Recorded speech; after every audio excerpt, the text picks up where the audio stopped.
Big pass சரியான ஆளு மக்களே. ஏன்னா அவங்களுக்கு தேவையான நபர்கள் யாரை கேப்டன் ஆக்கணுமோ அதுக்கேற்ற மாதிரி ஒரு டாஸ்கை டிசைன் பண்ணி வச்சிருக்காங்க. அதை பேஸ் பண்ணி ஒரு அன்சீன் ப்ரோமுமே நல்லா வந்திருக்குது. குத்துங்க எஜமா குத்துங்க அப்படின்றது தான் அந்த டாஸ்கோட பேரு. அதுல என்னெல்லாம் நடக்குது, யார் ஆகிறதுக்கான வாய்ப்பு இருக்குன்றதையும் நம்மளால புரிஞ்சுக்க முடியுது. அதை பத்தியும் பார்க்க போறோம். இன்னொரு பக்கம் கதை சொல்ல போற நேரம் அப்படின்ற ஒரு டாஸ்கை டிசைன் பண்ணி அதுல ஒருத்தர் கதையை சொல்லியிருக்கார் நம்ம கமருதீன். அதுல கடைசி எண்டுல ஒரு சம்பவம் நடந்திருக்கு. அந்த சம்பவத்தை சொல்றேன், நீங்க என்னன்றதை கண்டுபிடிச்சிங்க. வணக்கம் மக்களே, நேஷனல் உச்சில இருந்து உங்கள் மணிவண்ணன். சேனலுக்கு வரும் அனைத்து நபர்களும் மறக்காம லைக் பண்ணிருங்க. சப்ஸ்கிரைப் பண்ணாதவங்க சப்ஸ்கிரைப் பண்ணிருங்க. கண்டென்ட்டுக்குள்ள போயிடலாம். ஒரு பக்கம் அந்த டாஸ்கோட பேர் என்னன்னா குத்துங்க மேஜமா குத்துங்க. இது நைட்டு தான் வருது அப்படின்றது பார்க்க முடியுது. டாஸ்கோட பேர் இதுதான். ஸோ ஒரு பக்கம் 3 பேர் கேப்டன்சி டாஸ்க்ல பார்ட்டிசிபேட் பண்ணியிருக்காங்க. ஒரு பக்கம் கனி, சபரி மற்றும் கமருதீன். இந்த 3 பேருக்கும் ஒரு ஒற்றுமை இருக்கு அப்படின்றத எடுத்துக்கலாம். இந்த 3 பேருமே சேனலுக்கு சார்ந்த நபர்களாக இருக்கிறார்கள். They are very favourites to the channel அப்படின்றத வச்சுக்கலாம். ஓகே, ஒன்று. இப்போ இதுல டாஸ்க் எப்படி டிசைன் பண்ணியிருக்காங்க? ஒரு பக்கம் பிசிக்கல் டாஸ்க்னு வச்சா கனியால ஜெயிக்க முடியாது. There is the tough competition between the ஒரு பக்கம் சபரி, இன்னொரு பக்கம் கமருதீன். இவங்க 2 பேருக்கு தான் அதிகபட்சமான வாய்ப்புகள் இருக்கு அப்படின்றது கிளியரா தெரியும். ஸோ நமக்கு கனியை இது கேப்டன் ஆகணும். அதுக்கு நம்ம என்ன பண்ணலாம்? பிசிக்கல் டாஸ்க் வைக்க கூடாது. ஸோ அப்படி வச்சா தோத்துருவாங்க. ஒரு பக்கம் மென்டல் டாஸ்கா வைப்போம்னு பார்த்தா கூட அதுலயும் எங்கேயாவது அடி வாங்கிரும், எங்கேயாவது மிஸ் ஆயிரும். அதுலயும் கனி வாங்க மாட்டாங்களே, வேற என்ன பண்ணலாம்?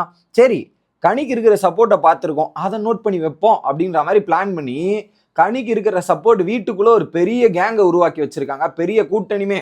கனியக்கா வந்தா பின்னாடி ஒரு 10 பேர் வரிசையா வருவாங்கல்ல, அந்த பெரிய கூட்டத்தை வச்சு ஜெயிக்க வைக்கலாம். அப்போ அந்த கூட்டமா இருக்கிற டாஸ்க் வைக்கணும். கனியும் பார்ட்டிசிபேட் பண்ணக்கூடாது, அந்த கூட்டம் தான் பார்ட்டிசிபேட் பண்ணணும். கனிக்காக அந்த கூட்டம் விளையாடி ஜெயிக்க வைக்கணும் அப்படின்ற மாதிரி ஒரு திட்டத்தை பிக் பாஸ் டீம் போடுகிறார்கள் அப்படின்றது as per the promo visuals படி எனக்கு கிளியரா தெரியுது.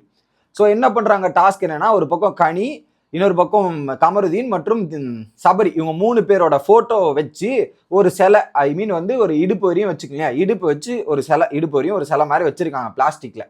வச்சுட்டு குத்துங்க எஜமா குத்துங்க அப்படின்ற மாதிரி நேம் வச்சிருக்காங்க. டாஸ்கோட நேம் என்னன்னா, கத்தி எடுத்து அதில் குத்தணும். பிளாஸ்டிக் கத்தி. ஓகே, பிளாஸ்டிக் கத்தி எடுத்து அந்த போட்டோல குத்தணும். யாருக்கு ஒரு 3 வாட்டிக்கு மேல குத்துறாங்களோ, அந்த போட்டோல 3 வாட்டிக்கு மேல குத்திட்டாங்கன்னா அந்த நபர் அந்த டாஸ்க்ல இருந்து வெளியேற்றப்படுவார் அப்படின்றதான் பாயிண்ட். அதை தாண்டி அந்த டாஸ்க் முடியும் போது யார்கிட்ட கம்மியான கத்தி இருக்குதோ அவங்க தான் அந்த டாஸ்கோட வின்னர் அப்படின்ற மாதிரி சொல்லியிருக்காங்க. ஓகே, ஸோ இதுல அப்ப மேக்சிமம் பாசிபிலிட்டி என்ன? கிட்டத்தட்ட 9 கத்தி குத்துனா, ஒருத்தருக்கு 3, இன்னொருத்தருக்கு 3, இன்னொருத்தருக்கு 3 அப்படின்றதான் லாஜிக். இதுல இன்னொரு லூப் ஹோல் இருக்கான்னு எனக்கு தெரியல. ஆக மொத்தத்துல வீட்டுல இருக்கிற ஹவுஸ் மேட்ச் என்ன, 18 பேர். கிட்டத்தட்ட 18 பேர்கிட்டையும் கத்தி குத்துருக்காங்க. 1-2 பேர்லாம் இல்ல, 18 பேருமே கத்தி குத்துருக்காங்க. அப்படி நினைச்சா 3 பேர் எனக்கு கேப்டன் ஆகணும் விருப்பமே இல்லை, 3 பேருமே போத்தவல்ல அப்படின்ற ஒரு பாயிண்ட்ல வந்துருச்சுன்னா என்ன பண்ணுவாங்கன்னா, இப்ப 18 கத்தி குத்திட்டா 3 குத்திட்டா 3 பேருமே எலிமினேட்டட். அப்ப யாரை கேப்டன் அப்பயும் நீங்க கேட்பீங்க. அதுக்கு தான் என்ன ட்விஸ்ட் பண்ணியிருக்காங்கன்னா, அதுக்கு மேல போச்சுன்னா யாருக்கிட்ட கம்மியான கத்தி இருக்குதோ அவங்க தான் வின்னர் அப்படின்றத செட் பண்ணிட்டு இருக்காங்க. இதுல எனக்கு ஒரே ஒரு டவுட் இருக்கு அந்த ப்ரோமோல பார்த்தோன்னே. அது அவங்க கண்ணு முன்னாடி தான் குத்தணுமா இல்ல அவங்க இருக்காத போது குத்தணுமா அப்படின்றதான் கேள்வி. ப்ரோமோ பார்க்கும்போது ஆள் இருக்காத போது தான் குத்துற மாதிரி எனக்கு தோணுது. இதுல லாஜிக்கா யோசிச்சு பாருங்க, இப்படி டிசைன் பண்ணிட்டாங்களா? ஒரு பக்கம் கனியை கேப்டன் ஆக்கணும்னா கனி விளையாடக்கூடாது, கனியை தாண்டி அவங்க டீம்மேட்ஸ் கனிக்காக விளையாடணும். இப்போ நீங்க அந்த இடத்துல பாருங்க, சபரி, கனி மற்றும் கமருதீன். கண்டிப்பா கமருதீனுக்கு ஊம குத்தா குத்தி கமருதீன் முதல்ல எலிமினேட் ஆயிடுவாரு. அதுதான் அந்த ப்ரோமோலையும் நடக்குது. ஸோ ஒரு பக்கம் கமருதீனுக்கு ரம்யா வந்து குத்திட்டாங்க. ஆல்ரெடி ரம்யா காண்டில் இருந்தாங்க, கமருதீன் மேல முடிஞ்சு போச்சு. இன்னொரு பக்கம் சுபிக்ஷாவும் கமருதீன் மேல காண்டு, கமருதீன் வந்தா செட் ஆகாது, நியாயமா இருக்க மாட்டாருன்னு தெரிஞ்சு கமருதீனை முடிச்சுட்டாங்க. 3வது ஆளு ஆதிரை. ஆதிரியுமே கமருதீனை பிடிக்கல. ஸோ கமருதீன் வந்து வேலையாவாதுன்ற மாதிரி கமருதீனை குடுத்தியாச்சு. 3 பேர் குத்துனதால கமருதீன் அவுட்டு. எப்படி இவங்களை பொறுத்தவரையும், பார்வதியை பொறுத்தவரையும் கமருதீன் வரணும்னு எதிர்பார்த்துட்டு இருந்தாங்களா, அங்க கமருதீனை ஆப்பு வச்சு மொத்தமா அமுச்சு விட்டாங்க. இப்ப எய்தர் இன்னொரு பக்கம் கனி மற்றும் சபரி, இதுக்கும் பார்வதி ரெடியா தான் இருந்தாங்க. எனக்கு கமருதீன் வந்தா நான் சொல்றது கேட்பான், மற்ற 2 பேர் வந்தா அவங்கள வச்சு நம்ம செய்யலான்ற பிளான்ல ஒரு பக்கம் பார்வதி அங்க பார்த்துட்டு இருக்காங்க. இதுல பாத்தீங்கன்னா சபரிக்கு ஒரு கத்தி குத்தி வந்திருக்கு. அது மேபி பார்வதி குத்தி இருப்பாங்கன்னு நான் நினைக்கிறேன். கனியக்கா தான் கேப்டன் ஆகணும்ன்றது ஏனோ, இவன் கேப்டனே ஆகக்கூடாதுன்றதுக்காக ஒரு பாயிண்ட்ல பார்வதி போயிட்டு இவருக்கு ஒரு கத்தி குத்திருக்கலாம்.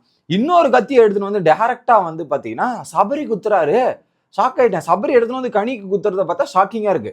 பின்ன எனக்கு ஒரு கத்தி குத்து வந்துருச்சு, இப்ப அங்க ஒரு கத்தி குத்து போலன்னா நான் தோத்துருமில்ல, நான் லாஸ் பண்றேன்றதுக்காக தன்னுடைய இடத்தை நிலைநாட்ட வேண்டும்ன்றதால ஸோ டைரக்டா ஒரு கத்தி எடுத்துட்டு போய் சபரி குத்துறார். இந்த நிகழ்வுகள் பார்க்க முடிஞ்சு. அதுல ஒரு பக்கம் கமருதீன் எலிமினேட்டட், இவருக்கு ஒரு கத்தி, சபரிக்கு ஒரு கத்தி, இன்னொரு பக்கம் கனிக்கு ஒரு கத்தி, 2 பேரும் 2 கத்தியில நின்றுட்டு இருக்காங்க. ஐ மீன் ஒவ்வொரு கத்தியில குத்தி நின்றுட்டு இருக்காங்க. ஓகே, இது ஒரு பக்கம் நடக்குது. அப்ப மேக்சிமம் ஹவுஸ் மேட்ச் யாரை சப்போர்ட் பண்ணுவாங்க? எய்தர் சபதி ஆர் கமர், ஒரு பக்கம் கனி தான்.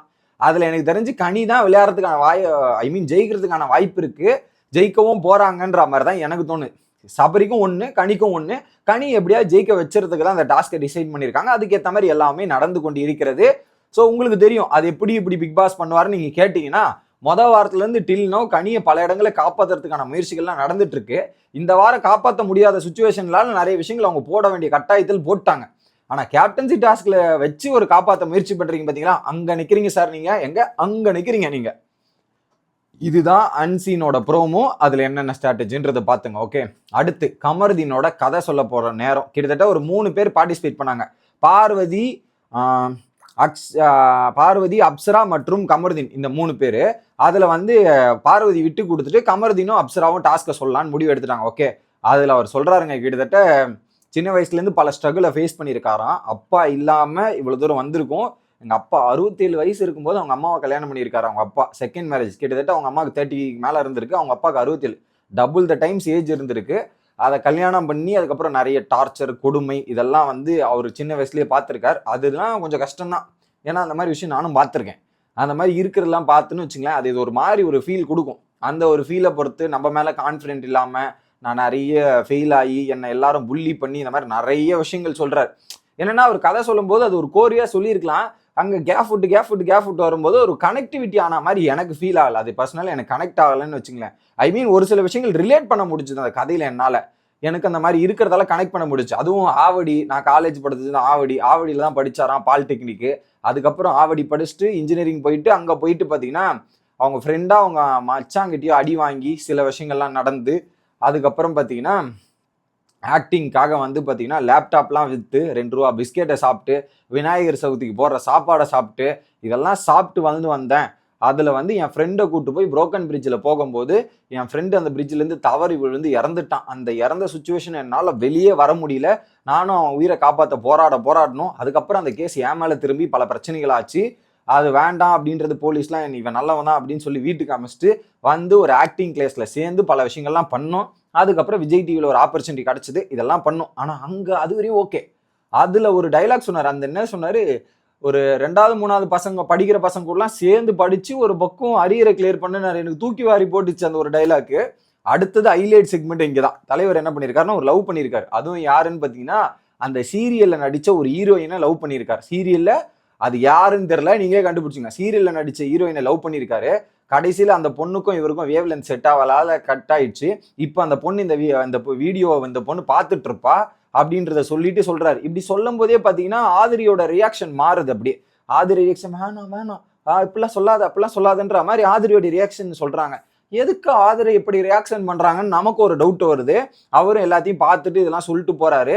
அதுக்கப்புறம் சபரி சூப்பரா பண்ணிட்டேன்ற மாதிரி சபரி சொல்ல ஆதிரி வந்து ஒரு கன்னத்துல போட்டு போறாங்க. இவரும் உடனே அந்த ஹீரோயின் ஆதிரியாடா அப்படின்னு கேட்கறாங்க. ஆதிரிலாம் இல்ல வேறன்ற மாதிரி சொல்றாரு. நீங்க கண்டுபிடிச்சிங்க, ஆதிரி மற்றும் கமருதீனா எந்த ஹீரோயின் தெரியல. ஆனா ஆதிரி சொல்லாதன்னாங்க. இவர் சொல்லுன்னு சொல்லிட்டாரு. ஆதிரியும் நான் இல்லைன்னு சொல்றாங்க. ஆனா ஏதோ நடந்திருக்கு, அது நமக்கு புரியாத புதிராவே இருக்கு. நீங்க ஏதாவது கண்டுபிடிச்சி அந்த விஜய் டிவி சீரியல் பாக்குற நபர்களா இருந்தா, மகாநதி பாக்குற நபர்களா இருந்தா, அந்த கமருதீனோட முதல் பேர் யாரு அப்படின்றத கண்டுபிடிச்சிங்கன்னா உங்களுக்கு விடை தெரிஞ்சிடும். அதை மட்டும் எங்களுக்கு கன்வே பண்றேங்க. Okay, by.